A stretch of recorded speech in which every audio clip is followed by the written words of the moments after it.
Well, a good news story. I love this. We are talking now with Jane here from the Children's Centre about an event that's coming up at the weekend, but it's sold out. That's great. Yeah, normally we're always amazing. doing a last minute appeal or something.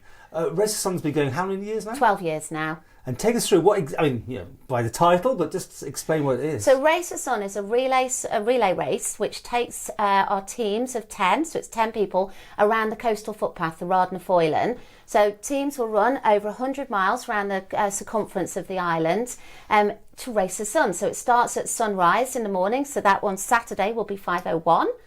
I was going to say, nearly the longest day of the year. As close as we can to give them as much as they can. And their aim is to be complete by 21:17, which is when the sun will set, starting and finishing in the beautiful Peel Promenade. So they can take their time doing it, or it's a race still? It's a race, the right, sun. okay. So it's 100 miles split between 10 people, but it's not flat. It's going over our coastal footpath. So there's some descents and ascents, running on sand, running over beaches, running over paths, running over fields. So it's quite challenging.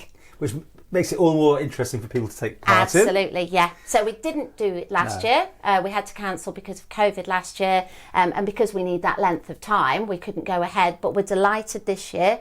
We have 39 teams registered, which is the most that we've ever had. That is really great. So it's 390 people, not all running at the same time, because as I said, it's a relay race, Yes. and they'll each be doing their little leg. I say little, some are longer, some are more challenging ascent-wise. So horses for courses on this. Exactly. People choose. Some people don't mind running on the beach. Some people like that.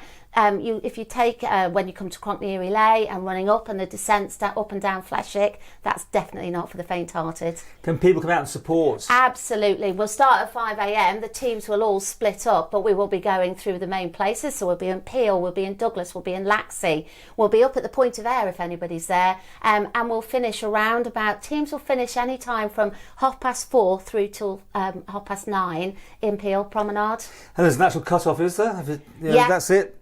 All over? Well, we try and work with teams because it's to raise money for the charity. Yeah. It's to challenge yourself. We have some cut-offs. We do our best to make sure that every team finishes, even if we just have to set one runner off a bit sooner than the other runners come in. And what sort of income does it make for your charity? It makes, well, this year it's nearly made £15,000. It will regularly make that. So over the last 12 years that we've been running, it's raised over £140,000. So it's an established event that people love to do and do it every year.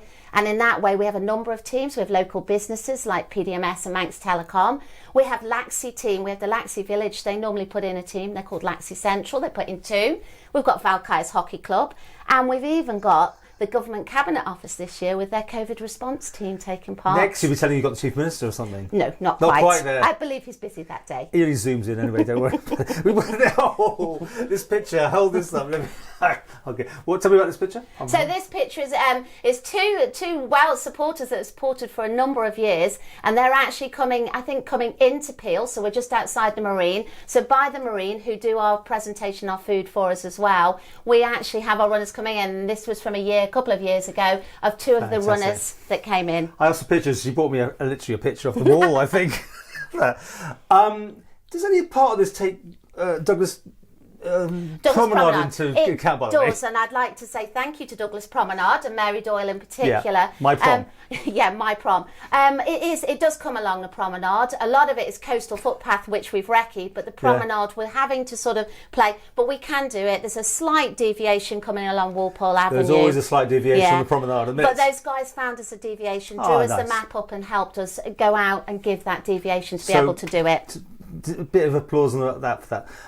Where can people get more information about this? So we've got a website or Facebook more or what? information on the Children's Centre website. We post regularly on our social media about the event. We'll do that during the day. We'll be taking photos. Hopefully racers have their supporters that will share their photos as well. And this year we are actually having drone coverage, so we'll have some of that coverage post-event as well.